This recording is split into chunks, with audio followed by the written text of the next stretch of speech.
C'est l'heure de votre journal sur Radio Nour présenté par Maël Manomba. Radio Nour, il est 16h. Assalamu alaikum, si vous nous rejoignez à l'instant, vous écoutez Radio Nour, la passion du savoir. Voici les titres de votre édition d'information.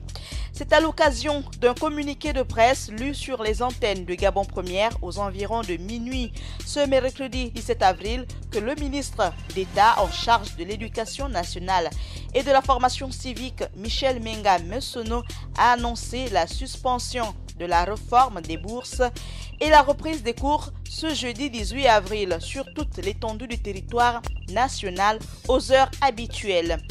Le Premier ministre Julien Kouré-Bekale a lancé ce jeudi 16 avril à Libreville les activités de la célébration des journées internationales et nationales de la femme. Cette édition met en exergue les droits des femmes à travers son thème principal, les violences faites aux femmes. L'actuel ambassadeur du Maroc au Gabon, Abdallah Sbii, a été reçu en audience le mardi 16 avril dernier par le maire de Libreville, Léandre Zué. Outre l'excellence des relations entre les deux pays, les deux hommes ont également évoqué le jumelage entre Libreville et Rabat. Ensuite, Ida Ibinga nous ouvrira la page internationale. Radio Nour, il est 16h. La suspension de la réforme des bourses et l'annonce de la reprise des cours ce jeudi aux heures habituelles font suite à la consultation entamée par le gouvernement et les parties prenantes du secteur de l'éducation nationale le dimanche 14 avril dernier au lycée national Léon Bar dans le but de trouver des solutions idoines à la mise en œuvre des nouvelles modalités d'attribution des bourses d'études. 2 jours seulement après ce conclave, le gouvernement qui se dit très soucieux du déroulement des cours et de la préparation des examens dans un climat serein a décidé, je cite, conformément à son agenda initial, que cette mesure ne sera pas applicable cette année. Fin de citation. Cette suspension a donc pour conséquence, je cite encore, la reprise des cours le jeudi 18 avril 2019 sur toute l'étendue du territoire national aux heures habituelles, a déclaré Michel Menga Messono.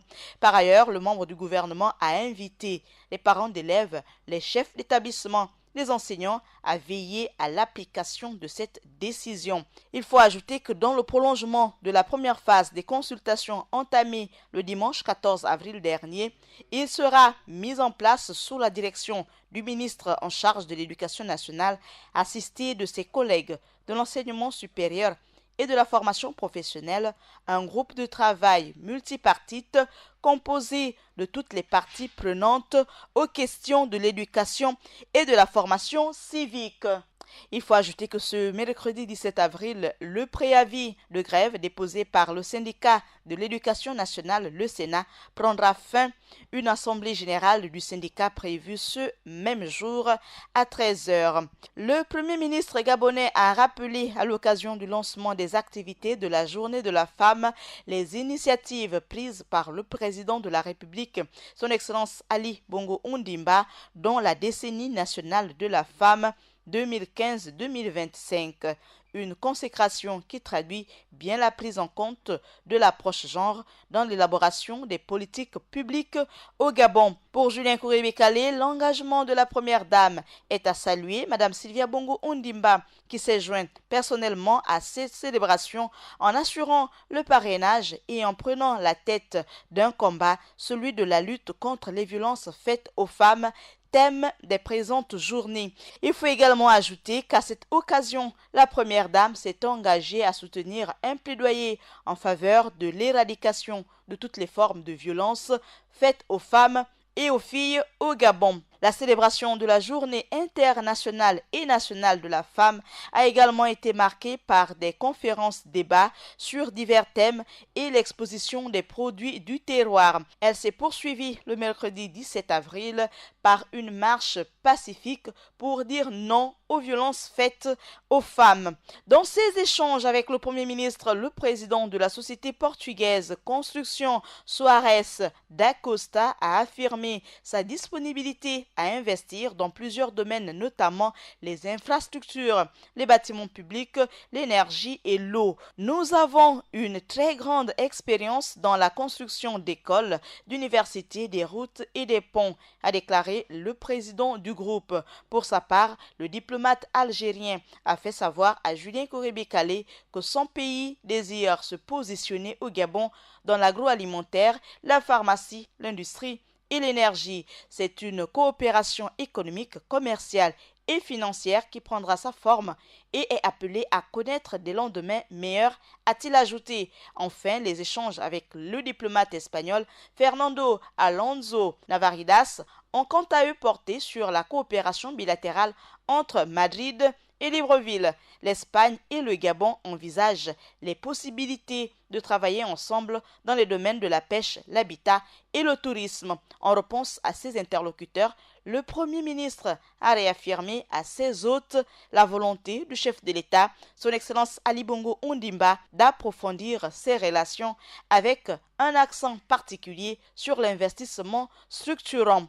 Outre les personnalités précitées, le chef du gouvernement gabonais a également reçu l'ambassadeur marocain Abdellah Sbihi. Au sortir de cette audience avec le chef du gouvernement gabonais, l'ambassadeur du Maroc au Gabon, Abdallah Sbihi, a été reçu par le maire de Libreville, Léandre Zué, mardi dernier. L'entrevue entre les deux personnalités rentre dans le cadre des échanges permanents et réguliers qui lient le royaume chérifin et la République gabonaise. Cette première rencontre officielle entre les deux personnalités depuis l'élection du nouveau édile de Libreville fut l'occasion pour le diplomate marocain Abdallah Sbihi de dire ses félicitations à Léandre Zué. Au cours de cette entrevue, les sujets d'intérêt commun qui concourent à la consolidation des relations bilatérales entre le Gabon et le Maroc ont été à l'ordre du jour. Les différentes conventions existantes, dont le jumelage entre les villes de Libreville et Rabat, capitale du Maroc, étaient au centre des débats. Ouvrons à présent la page internationale pour faire le tour du monde de l'actualité avec Ida Ibinga. Assalamu alaikum Ida. Wa alaikum salam Maël. Au sommet de notre actualité internationale. Au Burkina Faso, Blaise Compaoré et que au président Roch Marc Christian Kaboré. En France, l'extrême droite française a les adieux de Jean-Marie Le Pen au Parlement européen.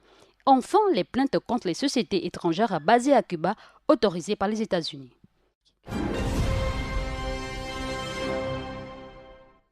C'est au Burkina Faso que nous démarrons notre actualité internationale. L'ancien président Blaise Compaoré, en exil en Côte d'Ivoire depuis sa chute en octobre 2014, écrit une lettre à l'actuel président Roch Marc Christian Kaboré. Cependant, dans un communiqué, le porte-parole du gouvernement a donné la teneur de cette lettre datée du 29 mars 2019, mais aussi réceptionnée par le président Roch Marc Christian Kaboré le 12 avril dernier. C'est dans cette lettre que l'ex-président burkinabé réaffirme sa disponibilité à soutenir son pays pour la promotion de la paix. L'actualité se poursuit en Europe. Pour le fondateur du parti Le Front National, son meilleur souvenir restera son élection au Parlement européen en 1984, quand le Front National est, je cite, sorti de l'obscurité. Fin de citation, mais ensuite Jean-Marie Le Pen aura passé 35 ans au Parlement européen en étant très isolé. Exclu de son parti, poursuivi par la justice pour avoir détourné les fonds alloués à ses assistants parlementaires, le patron historique de l'extrême droite française, âgé de 91 ans, a fait ses adieux à une institution lors de la dernière session parlementaire qui se déroule cette semaine à Strasbourg.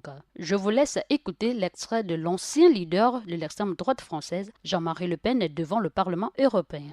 Le souvenir que j'emporte de cette maison, c'est justement un petit peu le sentiment d'inutilité. En fin de parcours, si c'est pas possible de modifier profondément, fondamentalement, l'Union européenne, eh bien il faudra quitter, parce que l'Europe telle qu'elle est conçue, l'Union européenne est un carcan. J'étais candidat, enfin je me sentais tout à fait encore en mesure de prolonger mon contrat, si j'ose dire, mais bon, à 91 ans, j'ai pensé aussi qu'il était nécessaire, peut-être utile, de prendre ma retraite. C'était le sentiment de Jean-Marie Le Pen. Nous bouclons notre actualité dans le reste du monde. Les États-Unis vont autoriser les plaintes contre des entreprises étrangères présentes à Cuba. C'est dans cette optique que le conseiller à la sécurité nationale de la Maison-Blanche, Michael Bolton, devrait l'annoncer ce mercredi 17 avril en application d'une loi vieille de près de 20 ans qui était jusqu'ici gelée. En outre, une mauvaise nouvelle pour les partenaires économiques de Cuba, dont de nombreuses entreprises européennes.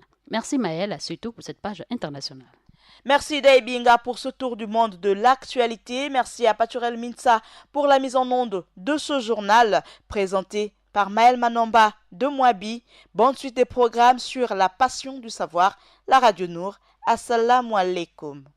Radio Nour, il est 16h.